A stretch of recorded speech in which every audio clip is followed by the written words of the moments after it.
Yeah, hi there, guys. I'm at an old cemetery here in Portland. It's the oldest continuously used cemetery here in the Portland area. So, one of the best ways to learn about history in general, and especially about history in the city or town or area where you live, is to come to the cemetery and just observe, and then to go and read about the cemetery, those that are buried there, how it came to be. And I think this time of year is a really nice time to come and spend a little time in the cemetery, wherever you are. So, this whole area where I am, the cemetery, is on the east side of the river. And this whole east side was all the trees, everything was taken down and it was turned into farmland. So there were different plots of areas that were taken up or bought by different farmers. And this certain area where this cemetery is was bought by a man named James Stevens. I think he bought it around in the early 1840s, I think 1845. And within a year, his father, Emor, passed away. And so he buried his father on his property here. And then within a year, so that was 1846, Emor died, and within a year,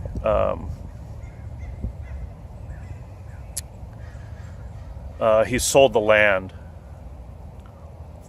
And there was a caveat when he sold this land. He sold it to a man named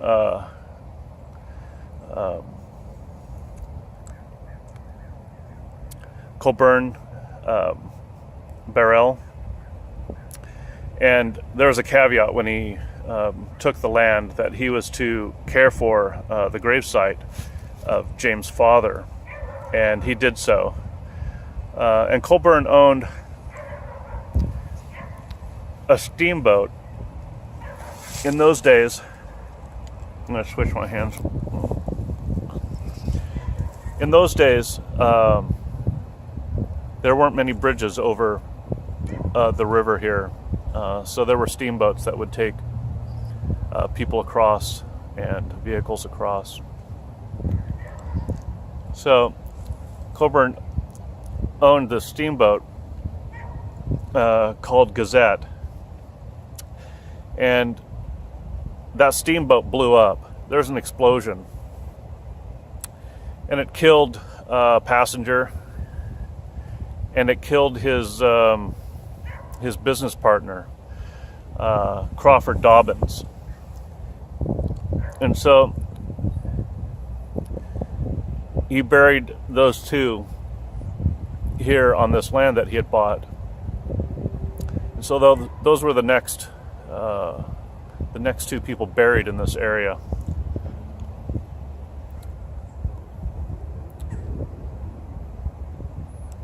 In 1855, the land was given over to a group of people, group of families in the area, and it was turned into a permanent cemetery, and it was called Mount Crawford at the time.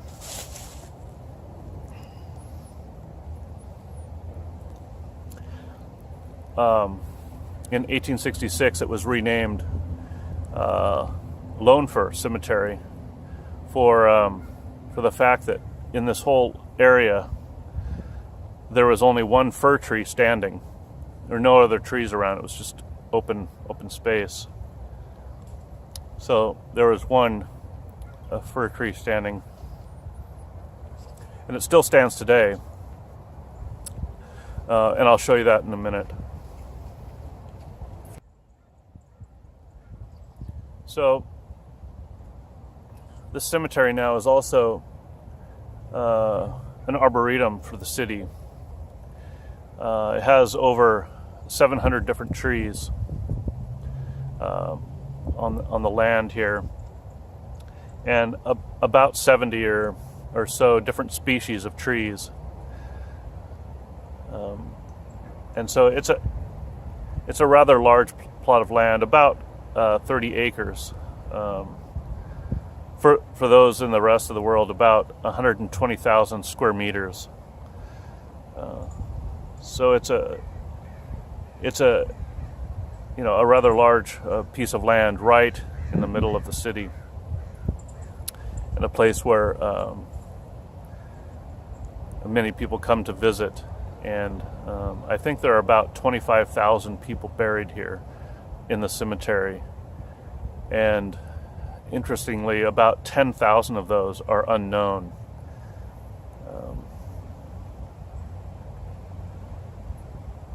And the stories of that are interesting as well. There are also stories of ghosts living here.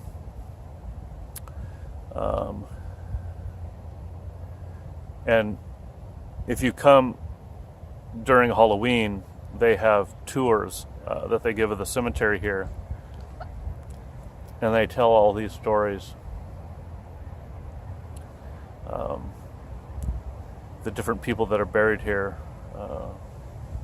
important people of the area from all different walks of life.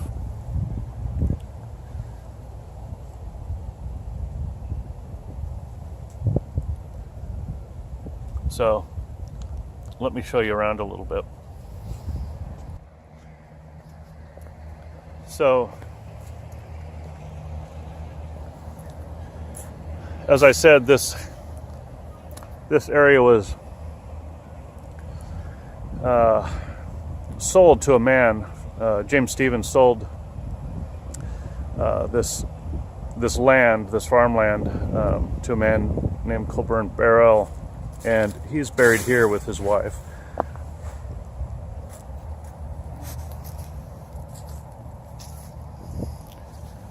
Let me get closer so you can see. So his wife's name was Aurelia, and it was her idea to rename this cemetery the Lone Fir Cemetery. At least that's what history tells us. And I had told you that that his business partner, Colburn's business partner, died in the explosion. And this is his grave marker here. Let me step down.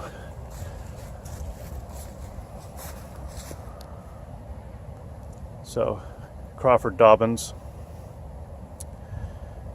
he was buried here, died April 29th, 1854.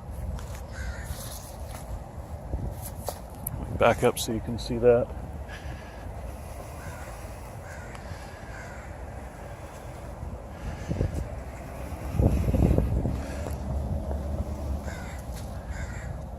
So, if we come up here,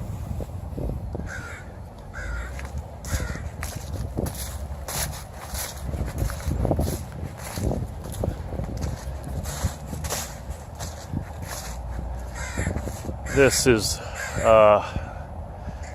the burial marker of the Stevens, the original owners of this land, the original farmers, James Stevens and his wife.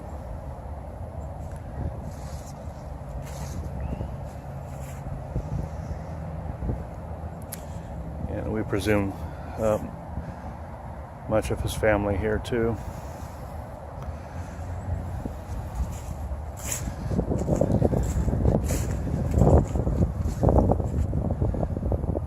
Quite beautiful marker.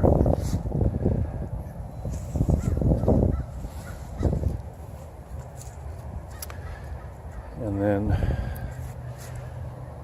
this is the marker for his father, Seymour Stevens. The first one buried here in this cemetery. James B. Stevens and Elizabeth.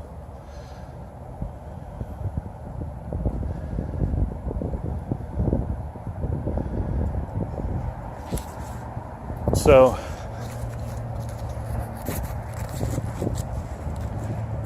there was one fir tree standing in this area, as I said, and it still stands today, not far from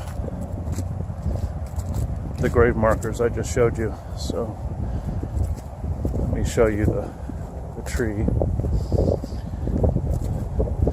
So this tree was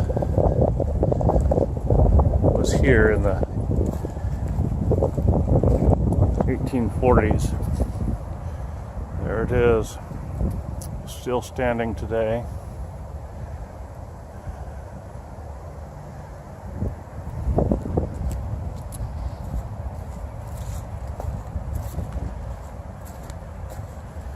Quite a big tree, as you can see today, very old.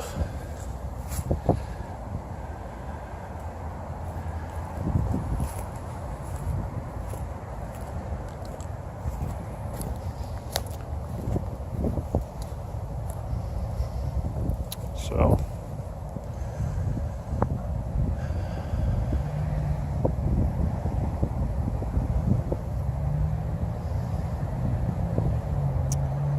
that's the Lone Fir of Lone Fir Cemetery. So this is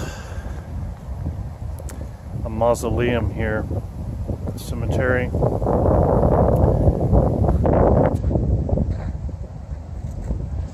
The Mcclay Mausoleum. Unfortunately, it's in a bit of a disrepair. The name on the front is mostly gone. It was it's kind of a Gothic style. Let's see if I can get the light better.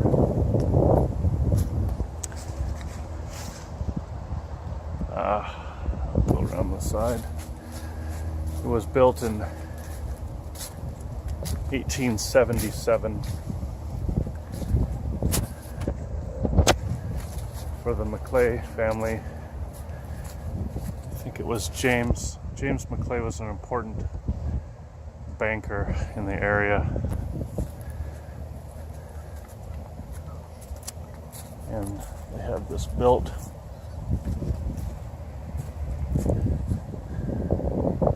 Let's see if that turns out.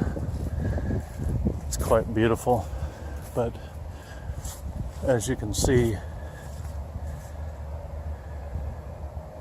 it needs some work.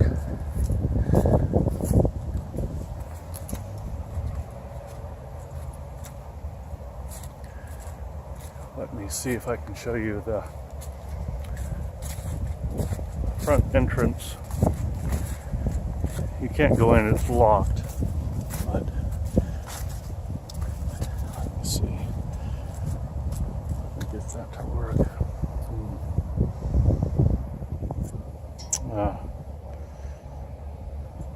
Too dark.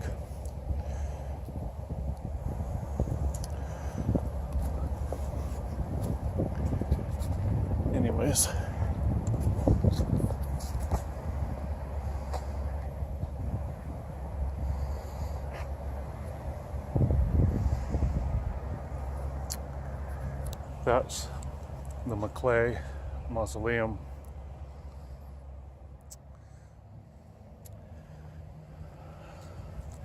Yeah, so this is the marker for James Hawthorne, one of the important persons of history here in Portland. He was a physician that owned a hospital for people that were, let's say, mentally handicapped. Back then they would say insane. So not too far from here he ran a hospital, and of course with running a hospital his patients would pass, and so he buried many of his patients here in the cemetery, oftentimes in a certain area in unmarked graves. So many people believe that some of the ghosts that haunt the cemetery here are from that hospital.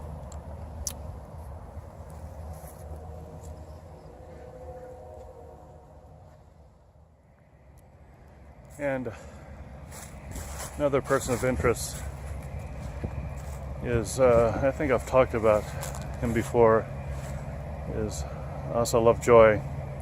He's seen as the founder of the city, Portland. And he's buried here along with his family. So he passed in 1882.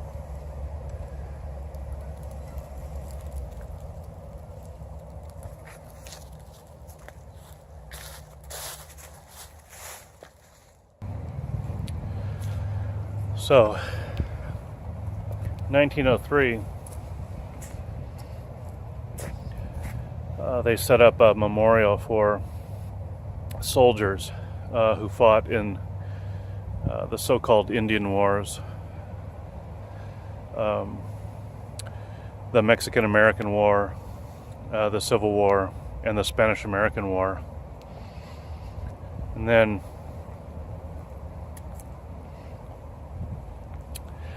in 1928, the cemetery was taken over.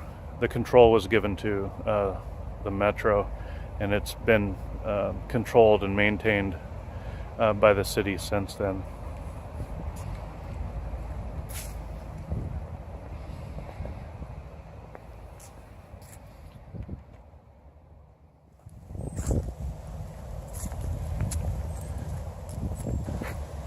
This is the memorial set up for the soldiers, the wars.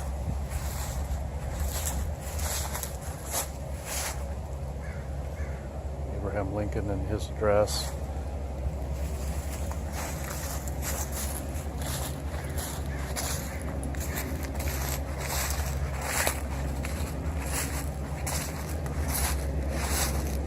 This is a memorial for the soldiers of the Civil War.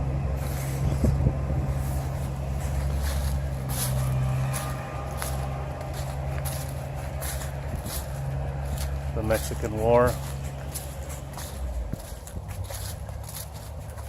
The so-called Indian Wars.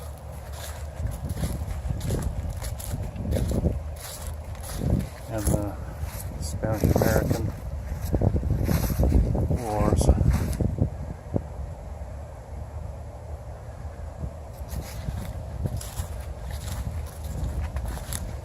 So this was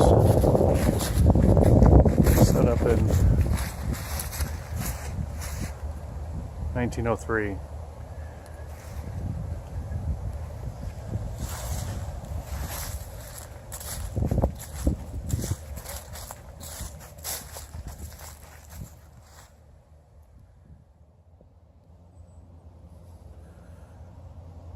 So, in my last video, I talked about a tobacco that I thought was well suited for smoking in the autumn evening. But I realize that a lot of people don't care for the aromatics. So I thought, what's a good alternative? What would be something for those that prefer the natural tobaccos, more natural flavors, but something that's still suited for smoking in the autumn, smoking when the leaves are falling and the weather's turning colder.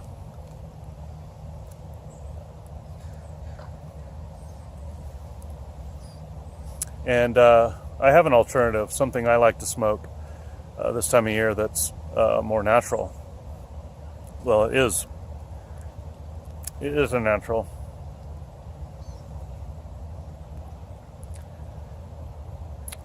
So that tobacco is Robert McConnell Scottish Blend. Let's see if you can see that. So what is this tobacco? This tobacco is a blend of Virginias, Latakia, Turkish, and Perique. So it has a bit of everything. And I think the interesting thing about this particular blend, there are many blends that have, all of these types of tobaccos in them, but I think this one particularly is a good blend for this time of year. This, to me, would be a good example of a blend that is very well balanced. When I picture this blend, I picture it kind of like a wheel, and the tobaccos are kind of the spokes that go out to the edge, and it kind of forms a round, well-balanced mechanism, like a wheel, something that is well-balanced, and there's not one edge that is further out than the other. This blend between the Virginias and the Turkish and the Latakia and the Perique, nothing really stands out or stands too forward in the blend.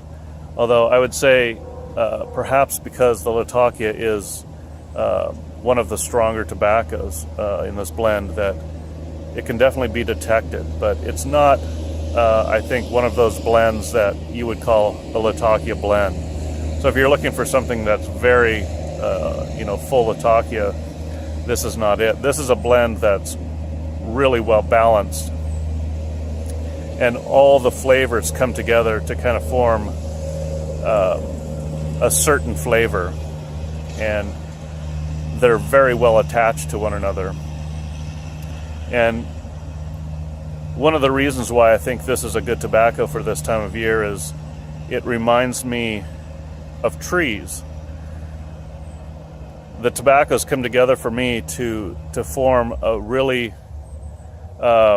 it's not intense, but a light flavor of kind of pine trees, or fir trees, if you will, being in the cemetery here, Lone Fir Cemetery.